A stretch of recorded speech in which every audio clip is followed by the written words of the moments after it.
Indonesia kembali menjadi sorotan dalam pusaran geopolitik global. Bukan karena konflik terbuka, bukan pula karena pernyataan kontroversial yang meledak di media sosial, melainkan karena sebuah sinyal strategis yang pelan tapi dalam. Sinyal ini datang dari Rusia dan menyentuh dua sektor yang sangat sensitif, sekaligus menentukan masa depan negara, kekuatan militer dan industri strategis. Di satu sisi, Indonesia disebut-sebut tertarik pada jet tempur siluman generasi kelima Rusia, Sukhoi Su-57. Di sisi lain, Jakarta dan Moskow juga bergerak senyap memperkuat kerjasama industri perkapalan. Dua isu ini, jika dibaca terpisah, tampak biasa. Namun jika disatukan, keduanya membentuk satu pola besar.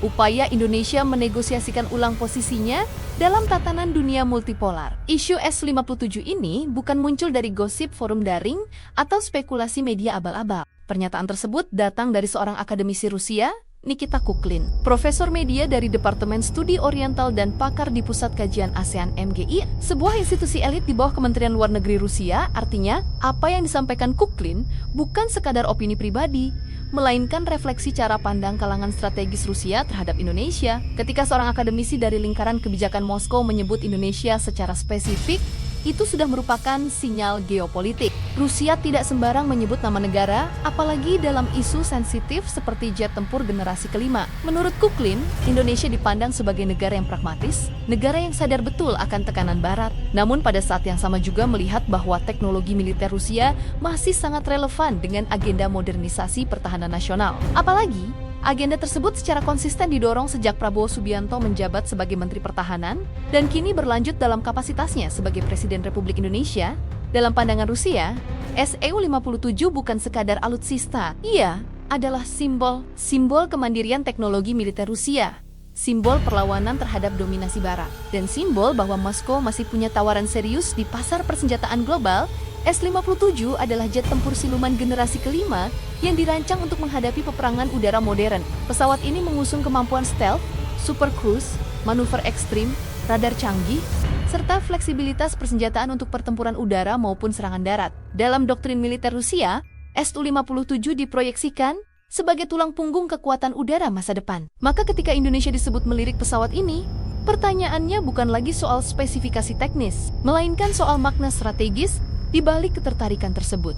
Bagi Indonesia, ketertarikan pada Su-57 dapat dibaca sebagai refleksi dari kebijakan luar negeri bebas aktif yang kini diterjemahkan dalam konteks dunia multipolar. Dunia yang tidak lagi didominasi satu kekuatan tunggal, tetapi oleh banyak pusat kekuasaan yang saling bersaing.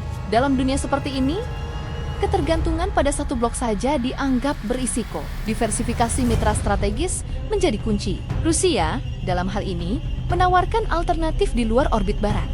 Namun, disinilah realitas mulai berbicara dengan suara yang lebih keras. Hingga hari ini, tidak ada pernyataan resmi dari pemerintah Indonesia maupun Rusia mengenai dimulainya pembicaraan konkret terkait akuisisi Su-57. Media Rusia sendiri mengakui bahwa wacana tersebut masih berada di level strategis, belum masuk ke meja negosiasi. Artinya, semua ini masih berada di ranah kemungkinan, bukan kepastian. Dan alasan utama mengapa wacana ini belum melangkah lebih jauh sangat jelas, ancaman sanksi Amerika Serikat melalui Undang-Undang CAATESA bukan sekadar instrumen hukum. Ia adalah alat geopolitik.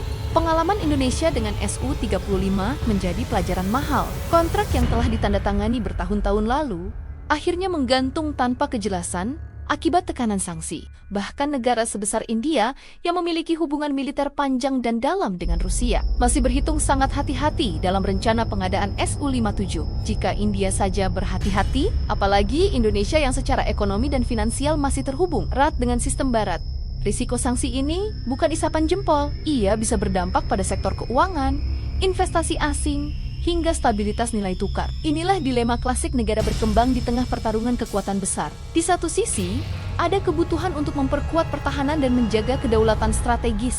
Tapi di lain sisi, ada realitas ketergantungan pada sistem ekonomi global yang masih didominasi Barat. Maka pertanyaan kuncinya bukan lagi apakah Indonesia tertarik pada Su-57, melainkan apakah Indonesia siap menanggung konsekuensinya. Namun, peluang bukan berarti nol. Sejarah menunjukkan bahwa diplomasi selalu membuka celah. Skema pembayaran non-konvensional, barter, penggunaan mata uang lokal, atau pendekatan multilateral bisa menjadi jalan keluar. Jika Indonesia benar-benar mampu menembus hambatan ini, dampaknya akan sangat besar. TNI Angkatan Udara akan melonjak ke level teknologi generasi kelima, sejajar dengan kekuatan udara elit dunia. Indonesia akan mengirimkan sinyal tegas bahwa kebijakan luar negerinya tidak bisa didikte. Dan yang tidak kalah penting, posisi tawar Indonesia di kawasan Indo-Pasifik akan meningkat drastis.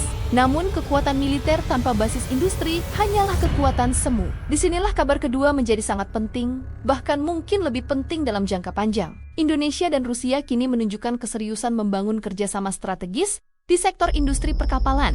Pernyataan ini disampaikan langsung oleh Menteri Perindustrian Indonesia, Agus Gumiwang Kartasasmita, dalam pertemuan bilateral sekaligus Forum Indonesia-Rusia Business Matching di Moskow. Kerjasama ini bukan sekedar proyek ekonomi biasa. Industri perkapalan adalah jantung dari kekuatan maritim. Bagi negara kepulauan seperti Indonesia, penguasaan industri ini berarti penguasaan atas logistik, pertahanan laut, dan konektivitas nasional. MOU kerjasama di bidang perkapalan yang tengah dirampungkan menunjukkan bahwa Indonesia tidak hanya ingin membeli, tetapi juga membangun. Ini adalah pergeseran paradigma dari sekadar konsumen menjadi mitra produksi. Selain itu, penandatanganan MOU riset keselamatan penggunaan serat asbestos antara kedua negara juga menunjukkan kedalaman kerjasama industri dan teknologi. Kerjasama ini semakin diperkuat oleh pertemuan langsung antara Presiden Prabowo Subianto dan Presiden Vladimir Putin di Kremlin. Pertemuan ini bukan seremoni. Dalam dunia geopolitik, pertemuan kepala negara selalu membawa pesan. Pesannya jelas, Indonesia dan Rusia ingin menaikkan level hubungan mereka. Angka-angka perdagangan mendukung narasi ini. Perdagangan non-migas Indonesia-Rusia pada 2024 mencapai 3,9 miliar dolar Amerika Serikat dan meningkat menjadi lebih dari 4 miliar dolar hingga Oktober tahun 2025. Investasi Rusia di Indonesia terus mengalir, dan Forum Business Matching mempertemukan puluhan perusahaan dari kedua negara untuk membuka peluang joint manufacturing dan transfer teknologi. Ini bukan lagi wacana. Ini adalah proses yang sedang berjalan. Jika kita menarik garis besar dari dua isu ini, terlihat satu pola yang konsisten. Indonesia sedang mencoba membangun kekuatan dari dua arah sekaligus. Hard power melalui modernisasi militer, dan economic power melalui industrialisasi strategis. Inilah inti dari geoekonomi politik. Kekuatan militer memberi daya tawar, industri memberi daya tahan. Tanpa industri, kekuatan militer rapuh. Tanpa kekuatan militer, industri mudah ditekan. Pertanyaannya kini adalah, seberapa jauh Indonesia berani melangkah? Dunia multipolar membuka peluang, tetapi juga penuh risiko. Setiap langkah keluar dari orbit lama akan memicu reaksi. Namun sejarah juga mengajarkan bahwa negara yang hanya bermain aman seringkali tertinggal. Maka pilihan Indonesia hari ini akan menentukan posisinya beberapa dekade ke depan. Apakah Su-57 akan benar-benar terbang di langit Nusantara? Itu masih tanda tanya besar.